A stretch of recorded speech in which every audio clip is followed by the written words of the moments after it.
tenemos dentro de la tuberculosis cutánea, tenemos a la tuberculosis cutánea primaria, que sería el complejo primario cutáneo, sería el primer ingreso del bacilo al organismo, ¿sí? Y tenemos las tuberculosis cutáneas postprimarias. Dentro de las postprimarias tenemos la tuberculosis orificial, tuberculosis colicoactiva, el lupus vulgar, la tuberculosis verrugosa, la tuberculosis aguda, miliar, diseminada. ¿Qué significa esto? Que cuando el paciente ya tiene una tuberculosis primaria, es decir, una tuberculosis pulmonar, una tuberculosis ósea o a nivel ganglionar, a partir de ese foco primario, estos bacilos van a migrar, ya sea por vía hematógena o a veces en forma suprayacente a la piel que está por arriba, para dar lugar a una tuberculosis postprimaria. También está la tuberculosis consecutiva a la vacuna como la BCG. Esto se va a dar en pacientes totalmente inmunodeprimidos. Y en tercer lugar vamos a hablar de las tuberculides, que son reacciones alérgicas en las cuales no se puede aislar el bacilo. No vamos a encontrar bacilos en las tuberculides porque se dan por un mecanismo alérgico. Aquí tenemos 4. El eritema nodoso, el eritema indurado de Bacin, la tuberculide papulonecrótica y el líquen escrofuloso.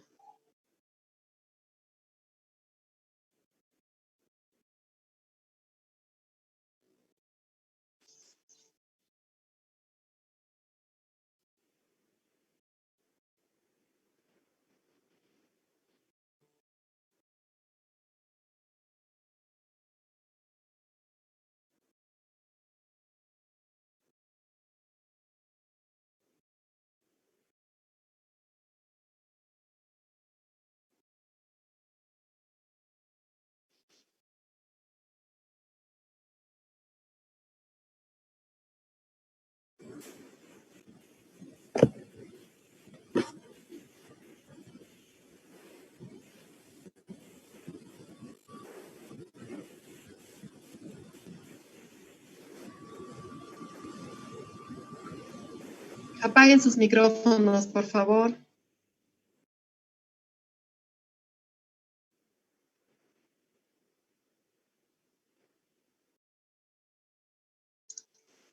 Bien. Entonces, empezamos hablando de la tuberculosis primaria.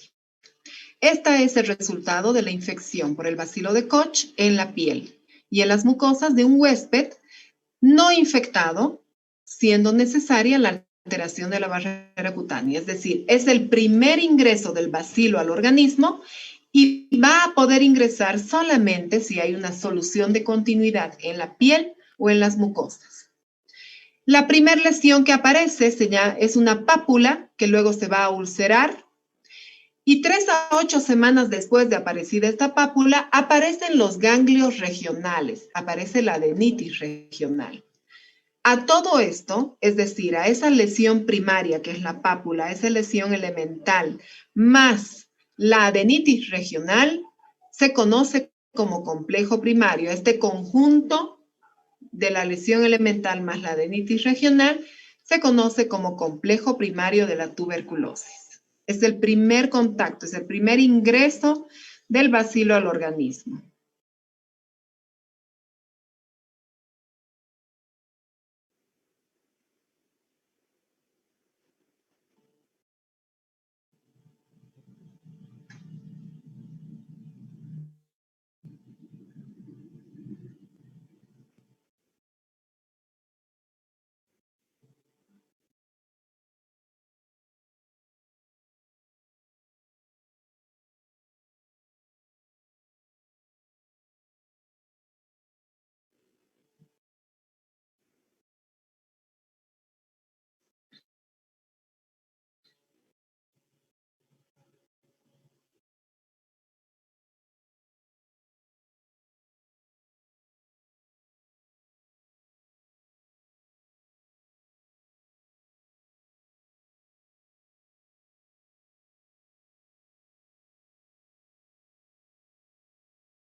Bien, veamos entonces la lesión elemental, que es la pápula, que les dije que después se ulcera. Aquí ya se ha ulcerado, ya se está formando la costra.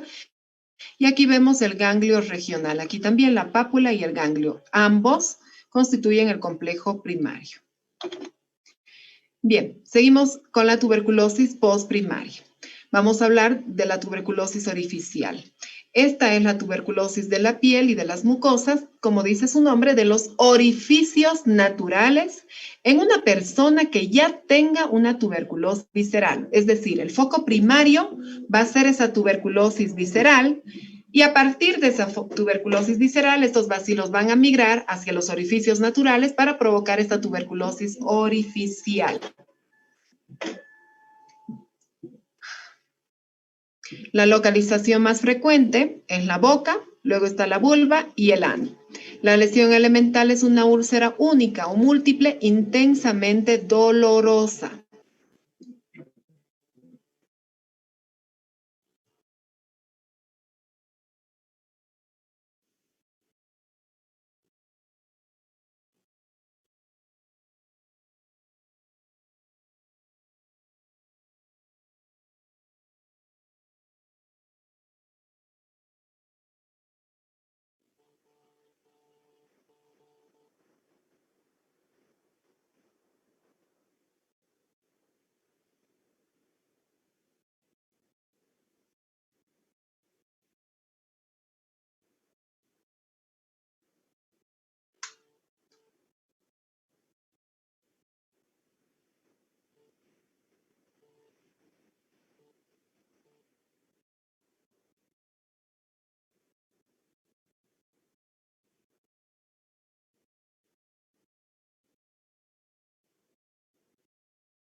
La lesión elemental va a ser una úlcera que puede ser muy dolorosa. A veces son varias úlceras. Aquí se ve más o menos la úlcera. Aquí se ve mejor en la boca, fíjense. En la lengua, la úlcera. La tuberculosis cólico-activa.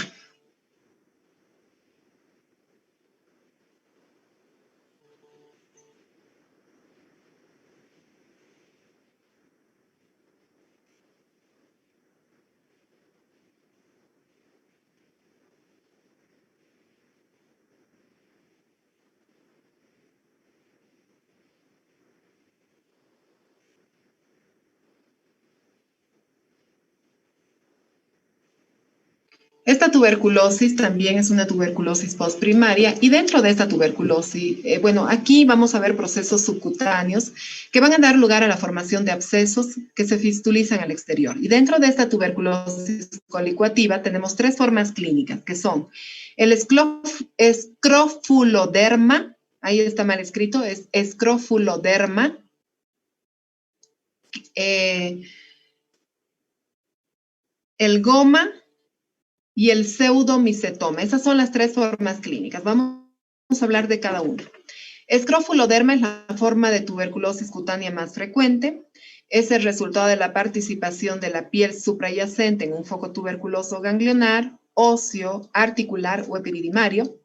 Es unilateral. La localización más frecuente va a ser secundaria a la adenitis regional, entonces es más frecuente verlo a nivel del cuello. La lesión elemental va a ser un nódulo que se reblandece, que elimina su contenido hacia el exterior y ustedes saben que a esto se conoce como goma. Y finalmente va a dejar una cicatriz que tiene esa apariencia, tiene esa forma estreñada.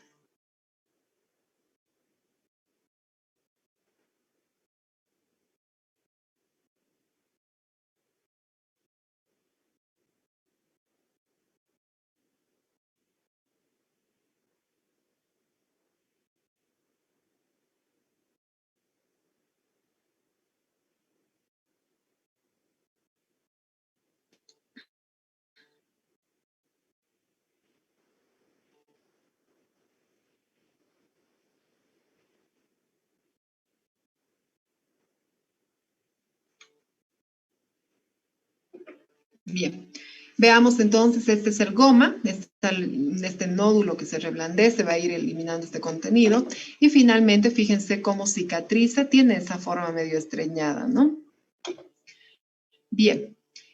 El goma. El goma es otro tipo de tuberculosis cutánea, está dentro de la tuberculosis cólico-activa. Es la consecuencia de la diseminación hematógena del Mycobacterium tuberculosis a partir de un foco primario, que también va a ser una tuberculosis visceral. La tuberculosis visceral va a ser el foco primario y los bacilos van a diseminarse por vía hematógena para provocar estas lesiones de goma. Se da en pacientes que tengan una inmunidad alterada y las lesiones pueden ser múltiples y generalmente son asimétricas.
Aquí estamos viendo la lesión.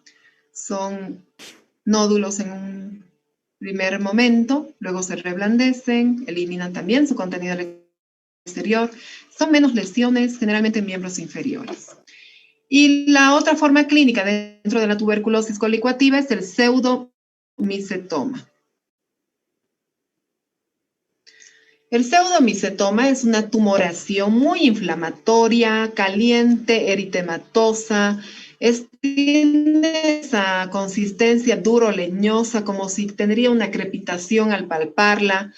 Se fistuliza y sale un material que se llama un material carente de granos. Aparecen como unas burbujas, ahora les voy a mostrar. Se localiza en las extremidades, puede o no haber un compromiso óseo subyacente. Esta es la lesión, fíjense, muy inflamatoria. Este es el material carente de granos que se elimina de esta lesión. Bien, otra forma de tuberculosis postprimaria es el lupus vulgar. Este lupus vulgar es una variedad crónica y muy destructiva de la tuberculosis postprimaria. Se presenta en jóvenes, principalmente en mujeres. Se localiza más en la extremidad cefálica. Y la lesión elemental aquí es un tubérculo o lupoma.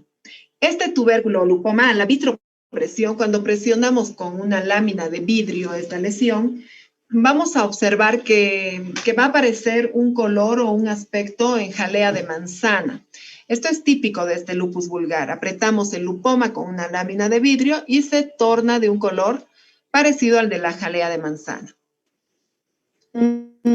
Los lupomas aparecen en forma aislada o agrupados, luego forman una placa con sectores atróficos y lo característico, lo patognomónico de este lupus vulgar es que sobre esa placa con sectores atróficos, con partes muy delgadas de piel, van a aparecer tubérculos en actividad, nuevos tubérculos. Esto es típico del lupus vulgar.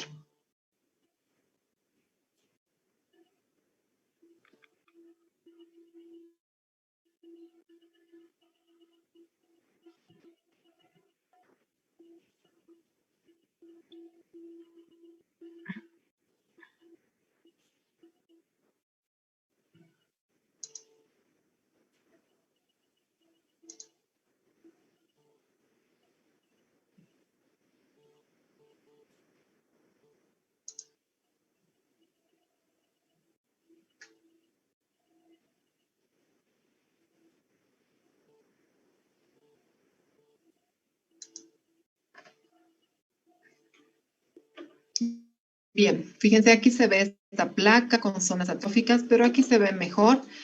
Fíjense, sectores atróficos es una piel muy delgada. Claro, que sobre una piel atrófica aparezcan lesiones nuevas, pero aquí sí, en el lupus vulgar, sobre esta zona o placa atrófica van a aparecer tubérculos con mucha actividad, como estamos viendo en el borde. Y aquí vemos el color en jalea de manzana después de presionar un lupoma, ¿no? Bien, la tuberculosis verrugosa.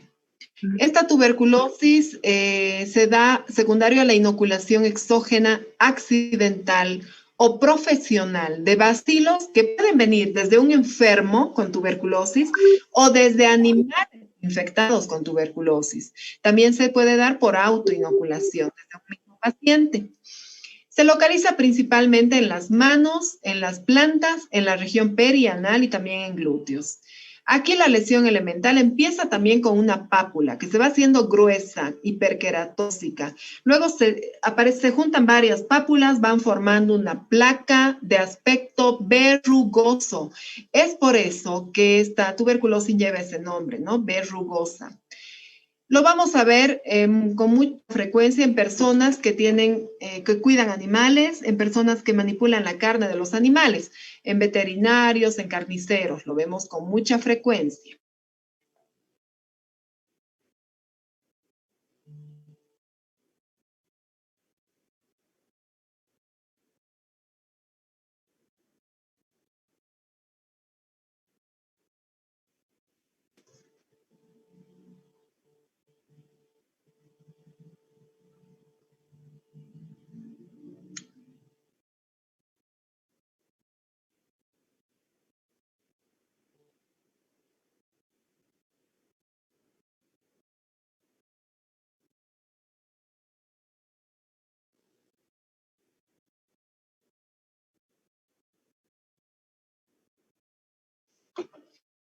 Vean la lesión, fíjense, empieza con una pápula y luego se forma esta placa así grande. Y fíjense el aspecto verrugoso aquí en el dorso de la mano.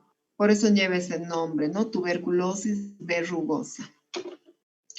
Bueno, y terminando con las tuberculosis postprimarias, hablamos de la tuberculosis aguda miliar diseminada. Esta es una forma grave de tuberculosis cutánea que generalmente se presenta en los lactantes anérgicos que tienen una inmunidad muy alterada, como resultado de la diseminación hemática de una tuberculosis visceral, que puede ser pulmonar o meningia.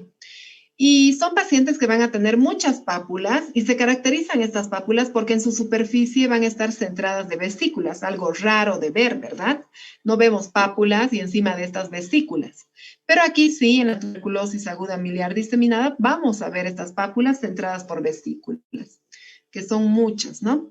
Entonces, son niños lactantes generalmente, con un deterioro de su inmunidad muy importante y que tienen una tuberculosis visceral. Por vía hemática van a ir los bacilos, se van a diseminar hasta dar esta tuberculosis miliar diseminada. Es muy frecuente en niños, es raro de ver en adultos, pero a pesar de que busqué muchas fotos en niños, no encontré y solo he encontrado esta en una adulta. Fíjense la pápula con esta coloración, con este color translúcido en la superficie que son vesículas, ¿no? Bien. A nivel histopatológico, solamente en la tuberculosis verrugosa vamos a encontrar algo que la caracteriza a nivel de la epidermis, solo en la tuberculosis verrugosa. En la epidermis vamos a encontrar hiperkeratosis, parakeratosis, granulosis. También encontramos acantosis y papilomatosis. Esta papilomatosis es típico de las verrugas, ¿verdad? Entonces, en la tuberculosis verrugosa encontramos también la papilomatosis. Ahora, en todas las tuberculosis postprimarias, a nivel de la dermis, es típico encontrar un granuloma folicular tuberculoide con o sin necrosis de caseificación. Esto es, digamos, patognomónico, pero su ausencia no descartaría o no invalida el diagnóstico de tuberculosis. ¿Por qué está compuesta esta necrosis de caseificación? Por células epitelioides, por células gigantes y por una corona linfocitaria. Este granuloma folicular tuberculoide puede estar en la dermis y también puede ubicarse a nivel perianexial o perifolicular.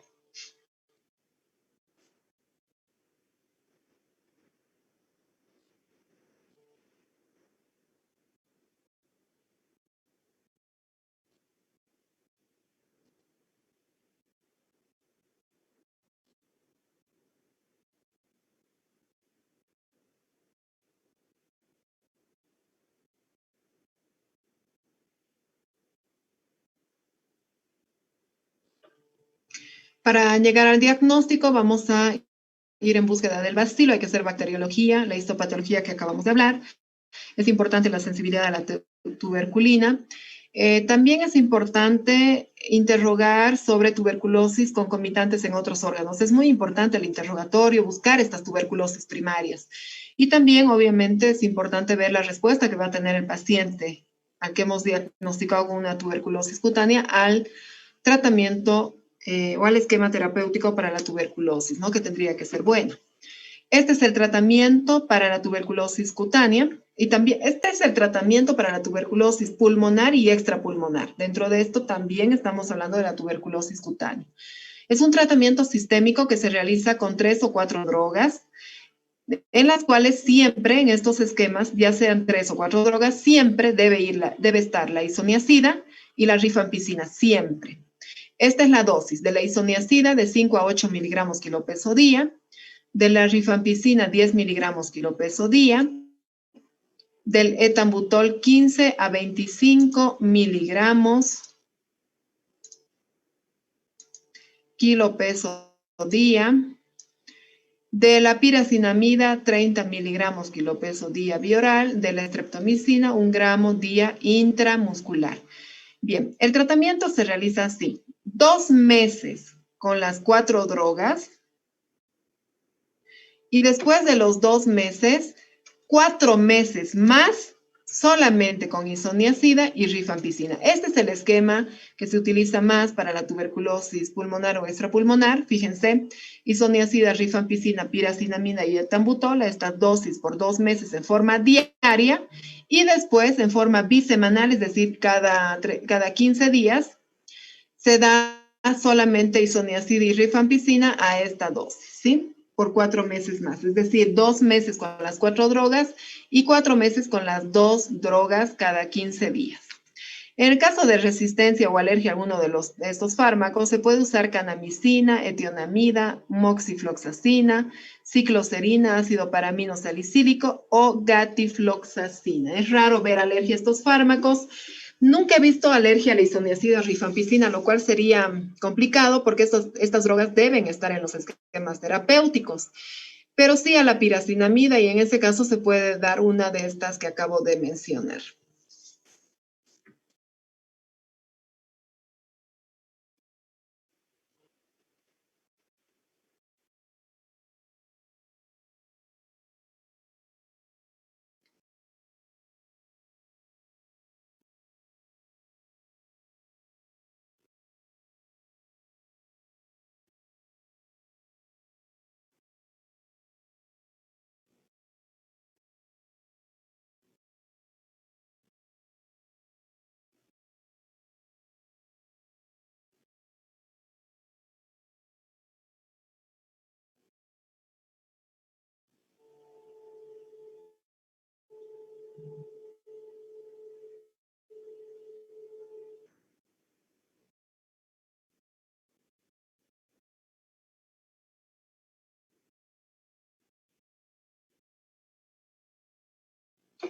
Bien, vamos a hablar ahora de la tuberculosis consecutiva a la vacunación con BCG. Aquí la lesión elemental va a ser el goma. Después de la administración de la vacuna BCG en forma intradérmica, va a aparecer un nódulo, este se va a reblandecer y finalmente va a quedar una cicatriz estrellada, que generalmente es la que tenemos en el brazo derecho o algunos en el brazo izquierdo, ¿verdad? Esa es la cicatriz que deja la vacuna por BCG.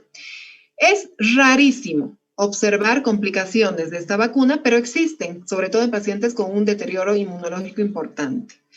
Existen. ¿Cuáles son? Las complicaciones inespecíficas, que son los abscesos en el sitio de la inoculación, un eritema polimorfo, es decir, una reacción alérgica secundaria a la vacuna, un eritema nodoso, que son nódulos en miembros inferiores, o una urticaria, también ronchas, alergia en todo el cuerpo secundario a la vacuna.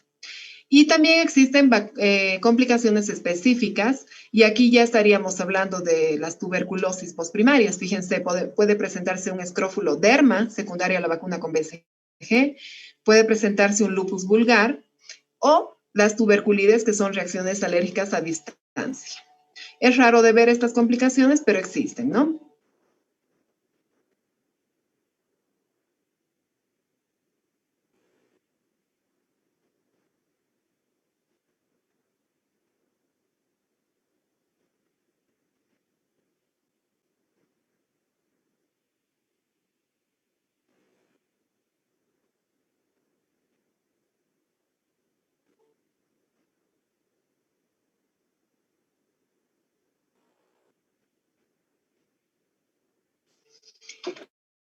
Bien, y vamos a terminar hablando de las tuberculides.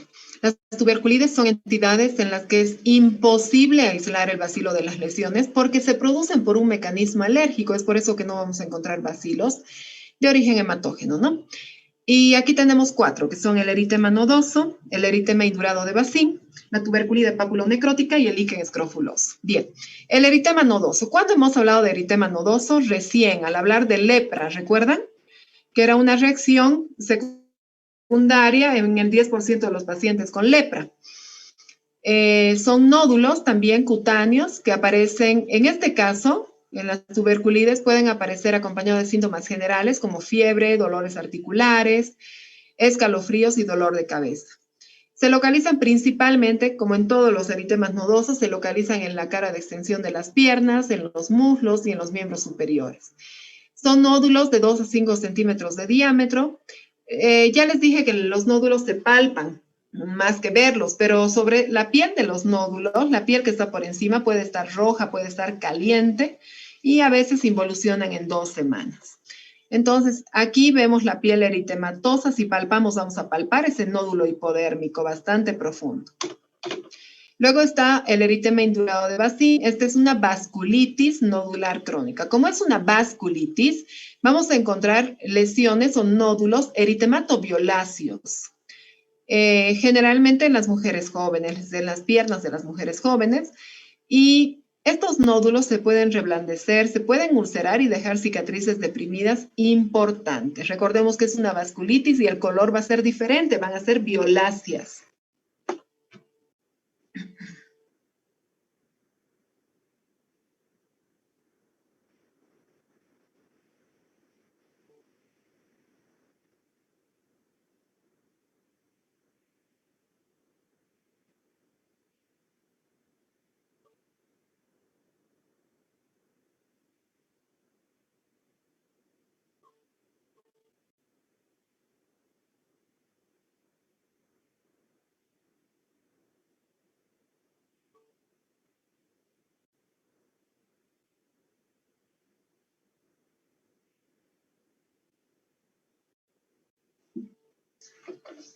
Bien, aquí vemos los nódulos eritematoviolaceos y puede dejar estas cicatrices más deprimidas, ¿no? Otra tuberculida es la tuberculide papulonecrótica. Como dice su nombre, son pápulas necróticas, bien generalizadas. Pueden aparecer en las manos, en los pies, en los codos, rodillas y glúteos.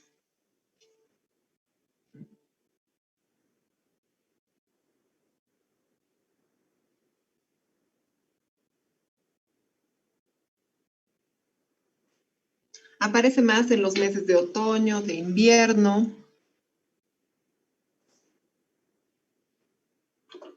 Aquí vemos las pápulas necróticas, son negras, oscuras, muchas, bien diseminadas, simétricas, y después se ulceran y van a dejar este tipo de cicatrices.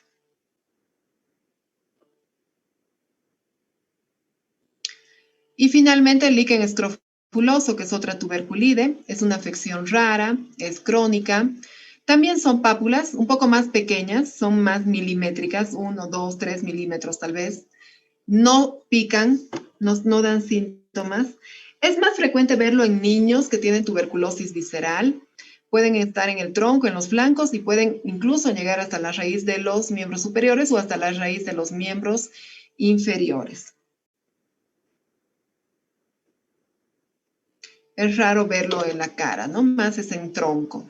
Y cuando hablamos de líquen, siempre les digo que son pápulas que tienen un color, un brillo, mejor dicho, es el brillo típico del líquen, que es medio plateado. Viéndolo de cerca al paciente se nota más el brillo. Aquí se puede ver, no sé si ven un brillo medio plateado. Eso es típico del líquen. Son pápulas muy pequeñas. Bien. El tratamiento para las tuberculides. Si el foco primario es evidente, es decir, si se ha encontrado el foco primario de tuberculosis, entonces el tratamiento que se va a realizar es el mismo del que ya les hablé, ¿verdad? De los 2 meses con las 4 drogas y 4 meses con isoniazida más rifampicina. Pero si no se encuentra el foco primario y solamente vemos las tuberculides, vamos a hacer un tratamiento con una o dos drogas, es decir, isoniazida sola o isoniazida más rifampicina durante 4 meses con la dosis habitual, con la dosis que ya notaron.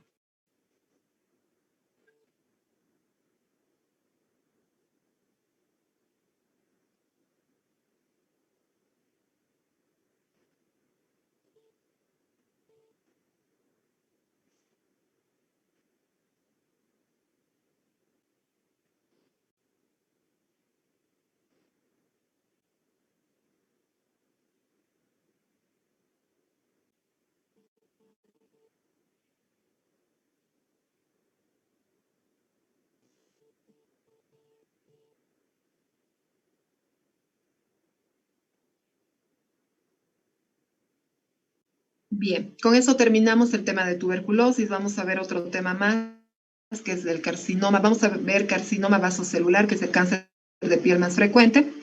Ya nos faltan pocos temas, pero bueno, avanzaremos. Les voy a dar 5 minutitos para que descansen o tomen agüita, por favor. Pueden apagar si quieren sus cámaras, micrófonos, 5 minutos y retornamos.